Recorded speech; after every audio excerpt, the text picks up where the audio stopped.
కాపాడుతున్నావు. ఈ బానిస బ్రతుకు నుంచి మాకు విమోచన దయచేయువాడవు నీవే. ప్రవక్తల ప్రవచనాలు నెరవేర్చుము తండ్రి.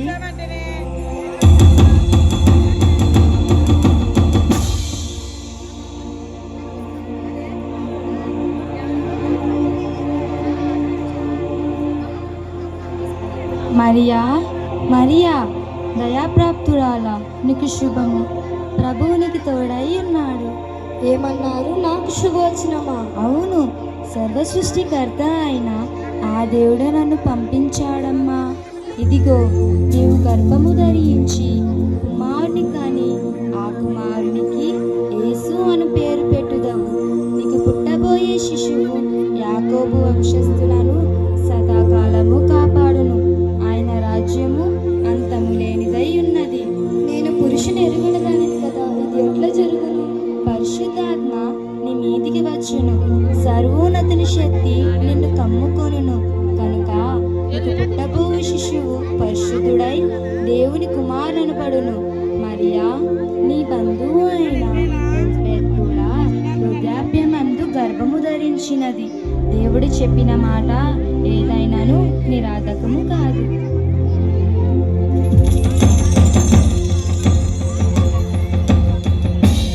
ఇదిగో ప్రభు, నీ దాసులను నీ మాట చొప్పున నాకు జరుగునుగాక.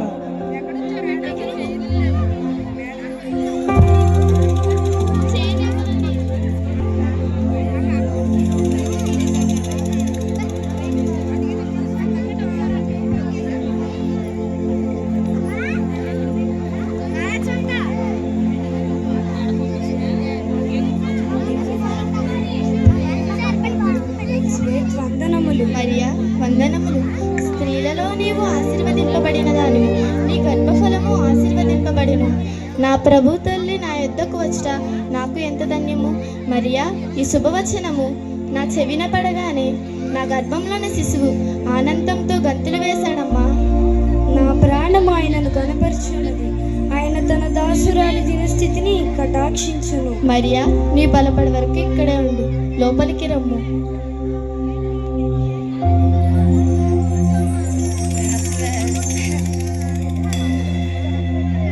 గర్భవతి అంట. ఎంత విచిత్రం, ఎంత విచిత్రం. నేను ప్రదానం మాత్రమే చేసుకుంటేనే కానీ వివాహం చేసుకోలేదు కదా. ఈ అవమానం నేనెట్లు భరింపగలను? ఎట్లయినా ఆమెను విడనాడి రహస్యముగా వెళ్ళిపోయేదను.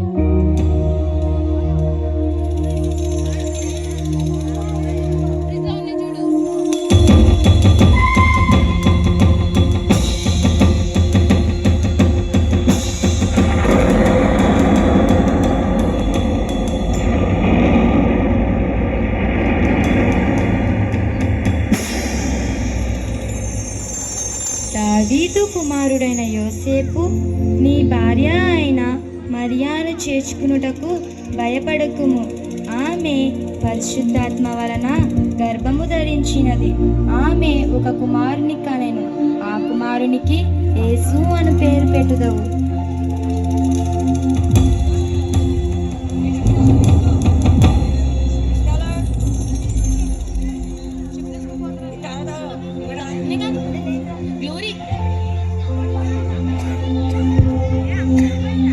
గుణవంతురాలైన మరియను అవమానించి అనరాని మాటలు అన్నాను. ప్రభువా, నన్ను క్షమించు. నీ ఆజ్ఞను శిరస్సావహించి ఇప్పుడే మరియను చేర్చుకుంటాను, ఇప్పుడే చేర్చుకుంటాను.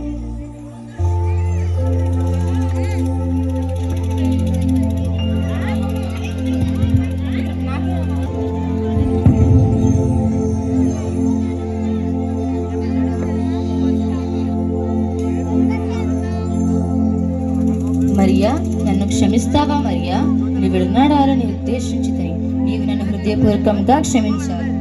అంతా దైవ మహిమ. అందరినీ ఆ దేవుడే క్షమిస్తాడు. ఆ దైవ చిత్తాన్ని తప్పించడానికి మనం ఎంతటి వారము?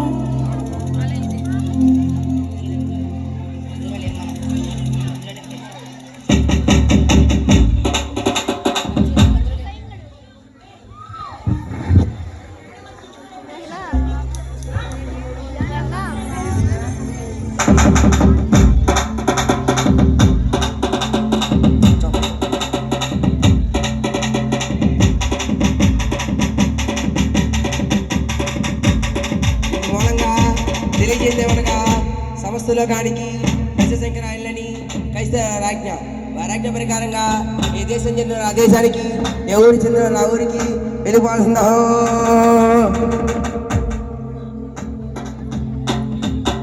విన్నావా మరియా? విన్నానండి. ఇప్పుడు మనం ఏం చేద్దాం? ప్రజాసంఖ్యలో రాయబడాలంటే బయలుదేరి బెత్లెహేముకు వెళ్ళాలి మరియా. ఉన్న పాటును ఎలా వెళ్ళగలం చెప్పండి? అవును, నీవు వట్టి మనిషివి కూడా కాదు. కాలినడకలో నిన్ను ఎట్లు తీసుకువెళ్ళాలో అసలు నాకు అర్థమే కావడం లేదు. అయినా అన్నిటికీ ఆ ప్రభువే ఉన్నాడు. మనం బయలుదేరుదాం.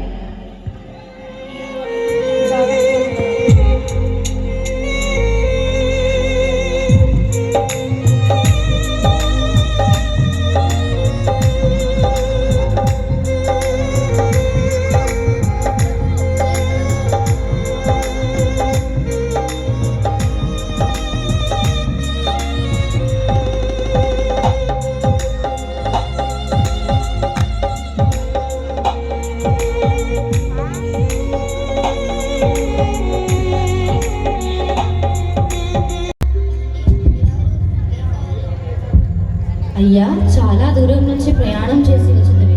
నా భార్య నిండు చూడాలి. మాకు విశ్రాంతి తీసుకోవటానికి మా సత్రంలో కొంచెం స్థలం ఇస్తారా?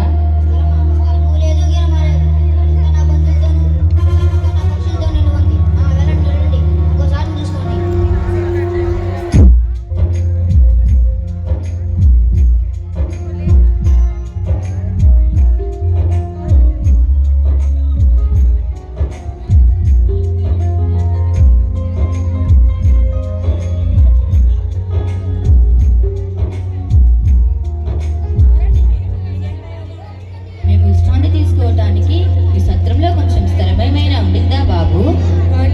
సత్రంలోని గదిలేమి ఖాళీలో కానీ పక్కనే బస్సులు బాగుంది, వెళ్తారా? మంచిది బాబు.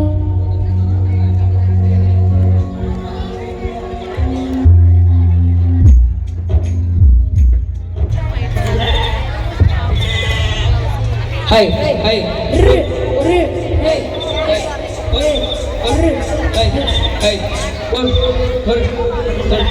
అరే ఆగరే ములగంలోకి వెళ్ళిపోతుంది, పట్టుకోండిరా.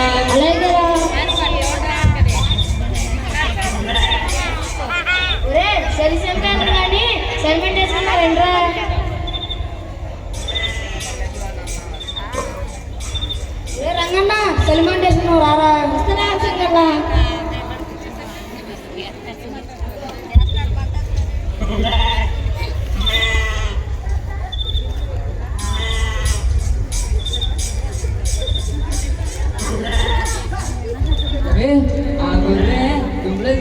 పట్టుకోండిరా. అరే నువ్వు వెళ్ళరా. అరే మన్న నువ్వు ఒకసారి వెళ్ళరా. ఎప్పుడు నన్ను పంపిస్తారా బాబు? ఎప్పుడైనా నాకు తప్పిస్తా వెళ్ళాల్సిందే.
అట్లాగే చెప్తాం.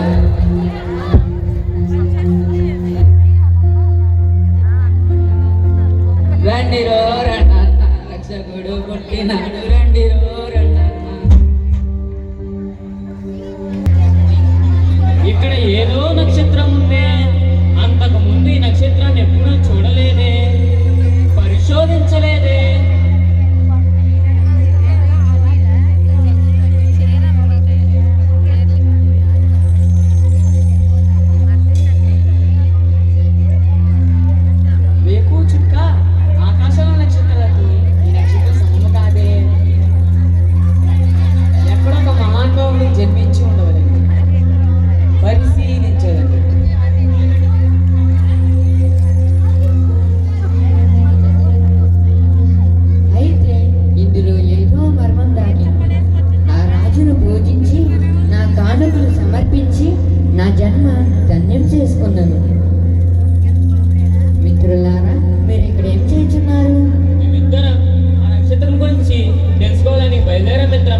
సరే అయితే నా ఉద్దేశం కూడా అదే. పదండి, మనమంతా కలిసి హేరోదు రాజు దగ్గరికి బయలుదేరదాం. నడవండి.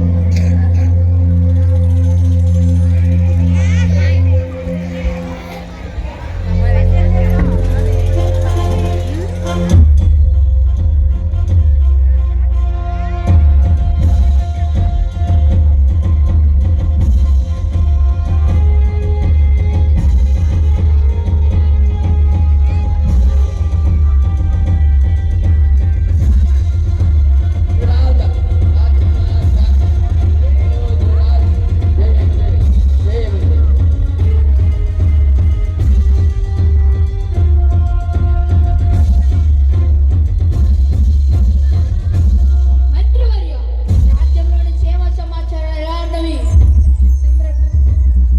మన రాజ్యంలోని ప్రజలందరూ పిల్ల పప్పులతో సుఖ శాంతితో క్షేమంగా ఉన్నారు. అయినా మీరుండగా ఆక్షేపణ ప్రభు. అవును, నేనుండగా ఈ రాజ్యంలో ఎటువంటి కొరత మరియు ఎటువంటి లోటు ఉండదు. చిత్తం ప్రభు.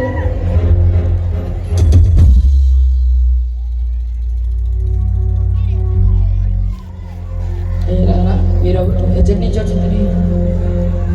మేము తూర్పు దేశం జ్ఞానులు హేరోదు రాజు దర్శనం వచ్చింది. ఈ వర్తమానము మీ రాజుకు తెలియజేయండి. రాజా, నేను దర్శించుడికి తుర్పులేసినల్లి వచ్చి ఉన్నాను. ప్రవేశపెట్టమంటారా ప్రభు?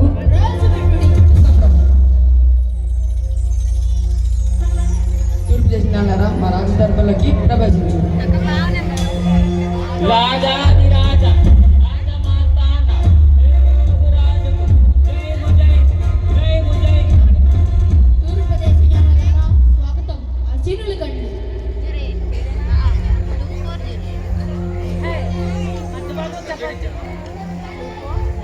తూర్పుదేశ జ్ఞానులారా, మీ రాకకు కారణమేమి? చిత్తం ప్రభు. రాజా, యూదుల రాజుగా పుట్టినవాడిని పూజింపవచ్చుది. ఆకాశంలో ఎంత నక్షత్రం ఉదయించింది. తూర్పు దిక్కున ఉదయించిన నక్షత్రం బట్టి మేము రాజా. ఇన్ని రాజు వివరాలు మీ అంత దొరుకునని ఆశతో వచ్చింది మీ రాజా. యూదుల రాజా, నక్షత్రమా, జ్ఞానులైన మీరు దర్శించటమా? వెంటనే ప్రధాన యాజకులను శాస్త్రుని ప్రవేశపెట్టుడి.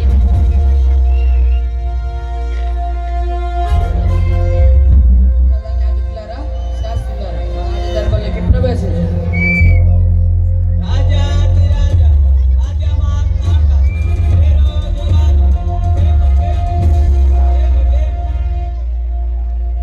ప్రధాన యాజకులారా, శాస్త్రులారా, క్రీస్తు ఎక్కడ పుట్టి ఉన్నాడో గ్రంథాలలో తెరిచి తెరిచి చూసి చెప్పుడి.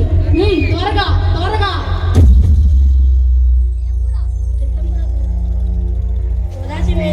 బెత్లెహేములో క్రీస్తు పుట్టినప్పుడు చిత్తం ప్రభు. మీకా ప్రాంత ప్రవచనం ఇలా ఉంది. రాజా, బెత్లెహేమ ఎఫ్రాతా అనే యూదా ప్రధానులలో ఎంత మాత్రమో అల్పమైనదానవు కావు. ఇశ్రాయేలును నా ప్రజలను పరిపాలించే అధిపతి నీలో నుండి వచ్చును అని ఉన్నది రాజా. అలాగే మీకాయుధు 2. అంతేకాదు ఇంకా చాలా మంది ప్రవర్తలు ఆ రాజుని గురించి రాసి ఉన్నారు. ఇంకా కొన్ని ప్రవచనాలు ఉన్నాయి.